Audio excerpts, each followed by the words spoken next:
बाळासाहेब ठाकरेंचा स्मृतिदिवस देखील आहे. राज्यभरातून शिवसैनिक दाखल होतात. तुम्ही कशा प्रकारे आदरांजली वाहता? हिंदू हृदय सम्राट शिवसेना प्रमुख श्रद्धेय बाळासाहेब ठाकरे यांच्या स्मृतिदिनी मी त्यांना विनम्र श्रद्धांजली अर्पण करतो. श्रद्धेय बाळासाहेब ठाकरे यांनी या महाराष्ट्रामध्ये आणि देशामध्ये हिंदुत्वाला एक नवीन आयाम दिला. हिंदुत्व हे गर्वाने सांगितलं पाहिजे अशा पद्धतीनं त्यांनी लोकांची वृत्ती तयार केली आणि निश्चितपणे मुंबई आणि महाराष्ट्राच्या जडणघडणीमध्ये त्यांचा एक मोठा सहभाग आहे आणि म्हणूनच आमच्या सगळ्यांकरता ते अत्यंत श्रद्धेय आहेत आणि त्यांचे जे प्रखर विचार आहेत त्या विचारांवरच आम्ही देखील सातत्याने चालत राहू. सर, मालेगावमध्ये दुर्दैवी घटना झाली. 3 वर्षाच्या मुलीचा प्रचंड संतोष आहे. लोक आता रस्त्यावर सुद्धा उतरलेले आहेत मालेगाव. निश्चितपणे अतिशय कडक कारवाई या ठिकाणी केली जाईल.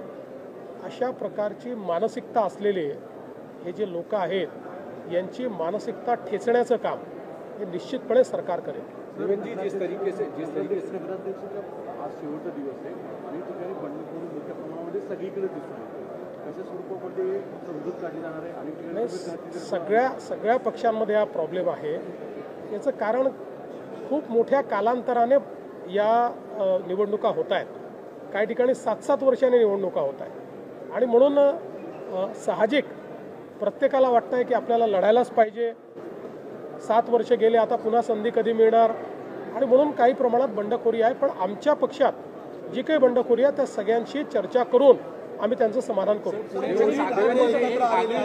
पाहायला मिळाली. मात्र डबेवाल्यांनी आज ठाकरेंची साथ सोडून महायुतीला पाठिंबा देण्याचा निर्णय घेतला. त्यांचं म्हणणं आहे ज्यावेळी 17ला आम्ही पाठिंबा दिलेला त्यांनी काही गोष्टी दिलेली मात्र त्याची पूर्ती गेल्या 8 वर्षात त्यांनी केलेली नाही. मी आमच्या डबेवाल्यांचा आभार मानतो. महाराष्ट्राच्या आणि मुंबईच्या इतिहासाचा एक अविभाज्य अंग आमचे डबेवाले आहेत आणि आपल्याला माहिती आहे की आंतरराष्ट्रीय स्तरावर देखील त्यांच्या व्यवस्थापन शास्त्राचा अभ्यास केला जातो. आम्ही गेले काही काळ प्रयत्न केला. आमच्या डबेवाल्यांकरता त्यांचा घराचा प्रश्न सोडवण्याचा प्रयत्न आम्ही केला. आमच्या श्रीकांत भारतीयांनी एक एक्सपिरियन्स सेंटर आंतरराष्ट्रीय अशा प्रकारचं सुरू केलं. त्यामुळे एक प्रकारचा त्यांचा विश्वास आमच्यावर आहे. आणि हे जे सगळे डबेवाले आहेत आपण जर बघितलं तर हे बहुतांश सगळे वारकरी आहेत, माळकरी आहेत, अतिशय संस्कारी अशा प्रकारचे सगळे लोक आहेत. त्यामुळे निश्चित त्यांचा पाठिंबा हा अत्यंत महत्त्वाचा आहे. मी त्यांना कुठल्या राजकारणात ओढू इच्छित नाही. ती चांगली मंडळी आहेत. त्यांचा पाठिंबा मिळाला तर तो एक प्रकारे माऊलीचाच आशीर्वाद आहे. सर, लोकल बॉडी इलेक्शनच्या पार्श्वभूमीवर विविध प्रकारच्या म्हणजे काही चमत्कारिक युती पाहायला मिळते. चाकणमध्ये शिंदे गट आणि ठाकरे गट एकत्र होते. चिंचवडमध्ये सुद्धा शरद पवारांचे राष्ट्रवादी आणि अजित पवारांचे राष्ट्रवादी एकत्र येते. अजून काही वेगळी समीकरण पाहायला मला असं वाटतं की लोकल बॉडी इलेक्शनमध्ये ज्या काही अलायन्सेस होतात त्याला लार्जर पर्स्पेक्टिव्हमध्ये किंवा एका मोठ्या चित्रात बघणं अयोग्य आहे. कारण गावामध्ये अनेक वेळा गटातटाचं राजकारण असतं. आमचं आणि आमच्या मित्रपक्षांचं खूप पटत असलं तरी गावातल्या एखाद्या गावात स्थिती अशी असते की तिथले 2 या मित्रपक्षांचेच नेते हे एकमेकाचे जानी दुश्मन असतात. त्याच्यामुळे ते वेगळे लढतात. असं सगळ्या पक्षांमध्ये आहे. त्यामुळे काही प्रमाणात आपल्याला लोकल बॉडी इलेक्शनमध्ये पाहायला मिळतं आणि मला असं वाटतं की त्याच्याकडे फार गांभीर्याने बघू नये. कारण शेवटी तो गावगाड्याचा प्रश्न आहे. गावामध्ये ज्याला साधारणपणे असं वाटतं की बाबा याच्यासोबत जाऊन आपलं भलं होईल त्यात ते करत असतात.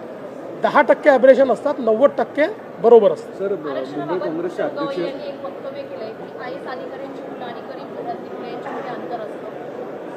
नाही, मला असं वाटतं की देशाच्या सर्वोच्च न्यायालयाच्या मुख्य न्यायाधीशांनी केलेली ही टिप्पणी आहे. त्याच्यामुळे त्याचा गांभीर्यानेच विचार होईल. पण मला असं वाटतं की आज त्याच्यावर मी काही माझं मत व्यक्त करावं अशा परिस्थितीत मी नाही. कारण मी त्याचा काही अभ्यास केलेला नाही. मुंबई काँग्रेसच्या वतीने सांगण्यात आलं रमेश चन्नीला किंवा इतर नेते सांगतात की स्वबळावर जाण्याची भाषा करतात. एका बाजूला गेल्या अनेक निवडणुकांमध्ये वारंवार पराभव तरी सुद्धा काँग्रेसचा इतका आत्मविश्वास आहे की स्वबळावरची निवडणूक लढवायची. मला असं वाटतं की त्यांनी स्वबळावर लढवली किंवा युतीत लढवली तरी काही फार परिणाम होईल असं मला वाटत नाही. जोपर्यंत काँग्रेसचं शीर्षस्थ नेतृत्व हे भारताच्या मतदारांची नाडी समजत नाही, भारताच्या मतदारांची मानसिकता समजत नाही। जोपर्यंत जमिनीवर उतरून खऱ्या प्रश्नांवर ते राजकारण करत नाही, जोपर्यंत ते केवळ सोशल मीडियाचं हवयातलं राजकारण करतील, तोपर्यंत काँग्रेसला काही भवितव्य नाही। पुण्यातल्या मोडवा प्रकरणामध्ये जमीन गैरव्यवहार झाला होता, जे 24 तासांनी समोर आला होता। त्या प्रकरणात नोंदणी महानिरीक्षकांचा आज अहवाल सादर होत नाही आणि अपेक्षा अशी व्यक्त केली जाते की जे दोषी आहेत त्यांच्यावरती कारवाई होईल। तुम्ही काय सांगा? अहवाल याच्या आधी बोलणं योग्य नाही आहे, अहवाल आल्यानंतरच याच्यावर बोलणं योग्य ठरेल।